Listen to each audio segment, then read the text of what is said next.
We are going in depth tonight into the world of so-called golden visas, a story of some wealthy immigrants to this country accused of taking advantage of a special Quebec program and the Canadians who helped them do that. Our colleagues with the Radio Canada program Enquête went undercover with a hidden camera to reveal how it all works. Frederick Zalak has the details and what this means for Canadians. Southeast Asia, a favorite location for a booming industry. Countries sell their passports or permanent residency to millionaires. They are called golden visas. They allow the rich easier travel and open doors to sought-after countries, including Canada. It's about having the opportunity in the future, should you want to get out of China and should you want to pack up and leave, to have that opportunity, to have the passport or to have the children with passports. But in some cases, these visas are being blamed for facilitating tax evasion, corruption, or money laundering. Since Asia is the largest pool of wealthy migrants, many immigration lawyers and consultants have set up shop in Hong Kong to recruit them. We traveled here to check out, with a hidden camera, how one of the most popular golden visa programs in the world is sold. The one opening the door to Canada, it's called the Quebec Immigrant Investor Program. Back in 1986, the province of Quebec was the very first in the world to sell permanent residency to foreign millionaires in exchange for investment. Those immigrants lend $1.2 million to the province as an interest-free loan for 5 years. Quebec invests and uses the money generated to dole out grants to small and medium-sized businesses. But there is one big problem. Even though they must state their intention to settle in Quebec, most of those immigrants don't. According to Quebec government's own statistics, less than 20% stay in the province. Immigration lawyer Jean-François Harvey. Dans un cas de polichinelle, que 85%, sinon plus, je suis prêt à dire 95% des gens ne restent pas au Québec. Just one example. Beijing millionaire Zhao Jingli was granted permanent residency through the Quebec program. Her immigration files show her stated destination was supposed to be Montreal. But when she and her family got her official landing in Canada in 2006, she didn't even bother flying to Quebec. Instead, the family spent 10 days in Vancouver, then flew right back to China, where her husband was a partner in a law firm.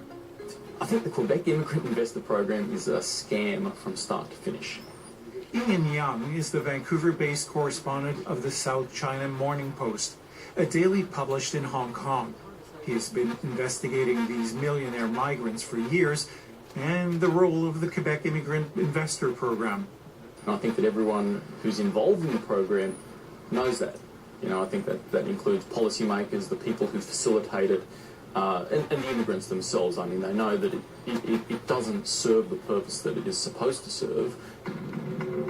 In 2014, Zhao Jingli did finally settle in Canada, not in Quebec, but in Vancouver.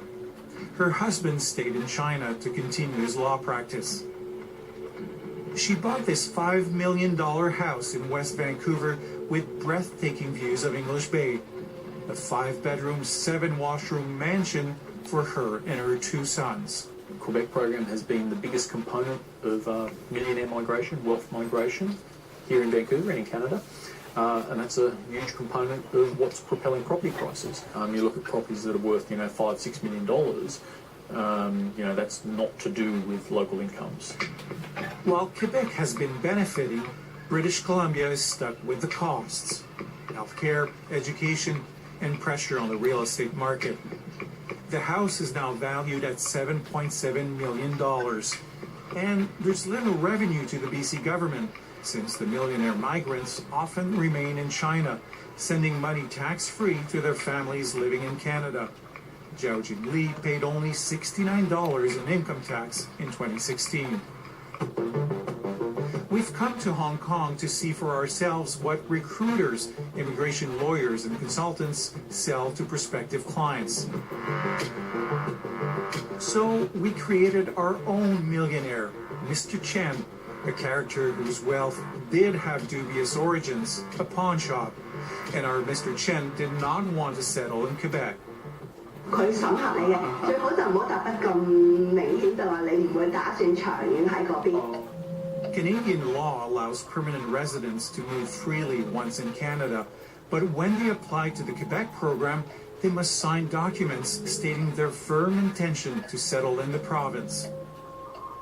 Here is Quebec lawyer Sébastien Guigné practicing in Hong Kong. Okay, look, a lot of people, what they do is rent an apartment for 3 months in Quebec, here, and then you receive the card and then you do whatever you want. But worst case, you can always give our office address or something like this.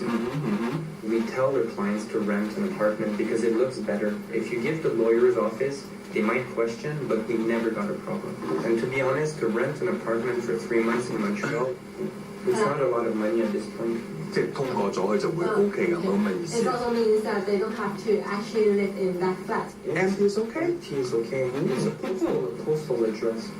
We showed this to Montreal-based immigration lawyer Hugues Langlais. So if, in order to comply for the initial element, that is the intent to reside, you create addresses, you create phony living arrangement, then you do not meet the requirement of the initial intent to reside. And also you're participating to the fabrication of evidence for the purpose of meeting the obligation to reside, which is the second aspect. In an email, Sébastien Guigné told us he followed the law. He said someone's intention to live in Quebec could have changed by the time they came to Canada. And his advice to rent that apartment, that was just to have a mailing address for receiving the permanent residency card in case the immigrant had to fly back to China while waiting for it. We are now the leading firm with regard to citizenship by investment. Another red flag involved Harvey Law Group, a Hong Kong-based firm founded by Quebec lawyer Jean-François Harvey.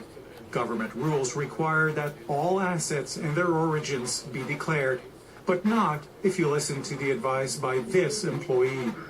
You want to disclose the minimum possible, right? Yeah. Okay. Yes, it's possible. She suggests hiding problematic assets in the Caribbean. Caribbean passport also gives you a new PIN number, so a tax identity number. So that could be useful for him too. One of the Caribbean countries does not have a treaty with China, so you get a new tax identity, but you don't need to declare to Chinese government of those assets that you have. So the law is not very convenient to disclose. I'm sorry, whether, it's normal. We have a lot of clients like that. It's actually really normal. A lot of places just obtain those money by guanxi, Yes, yeah. It's not, I'm not a tax official. I'm a lawyer to process for immigration. Écoutez, vous m'ouvrez les yeux aussi, quand même. Je vois qu'il y a des choses qui se disent qu'ils ne devraient pas se dire. Mais d'un autre côté, il y a un processus au bureau aussi. Ce client-là aurait rencontré un avocat ou au moins on aurait commencé à processer le dossier. Peut-être qu'on aurait vu les trous dans le dossier. Another company in Hong Kong, Globe Visa, had a unique solution for failed background checks. Buy a second identity. 如果佢過唔到資產審查或者過唔到嗰個無犯罪咧，咁佢就直接買護照㗎啦。嗱，我哋做緊有7個護照嘅，而家，咁呢啲都係合法同埋入咗落嗰個移民法案嘅呢啲護照都係合規合法嘅護照嚟嘅呢啲。咁有2本就係歐盟護照，咁另外有啲加勒比海嘅，咁加勒比海有5本。嗰啲就係啦，嗰啲咧就係純粹係攞個身份走佬嘅啫，即係有咩事或者係將筆資產隱形，即係譬如話你係陳生，咁你改做叫李小龍，咁你可以用呢個李小龍嘅身份咧。Here we're creating a second or a third identity in order to avoid disclosing information that could very well hide so many things. So many things. In a letter, Globe Visa says there is practically no chance that they would have taken Mr. Chen as a client. The scheme should be shut down. It doesn't work. I can't see any way to make it work. Why hasn't it been shut down? It's because people are making a lot of money along the way. Ottawa dropped its own federal immigrant investor program in 2014 because it concluded it wasn't working. The Quebec government has known for years its program was rife with problems, largely ignoring them while keeping the money from these millionaire migrants. For The National, I'm Frédéric Zalac in Montreal.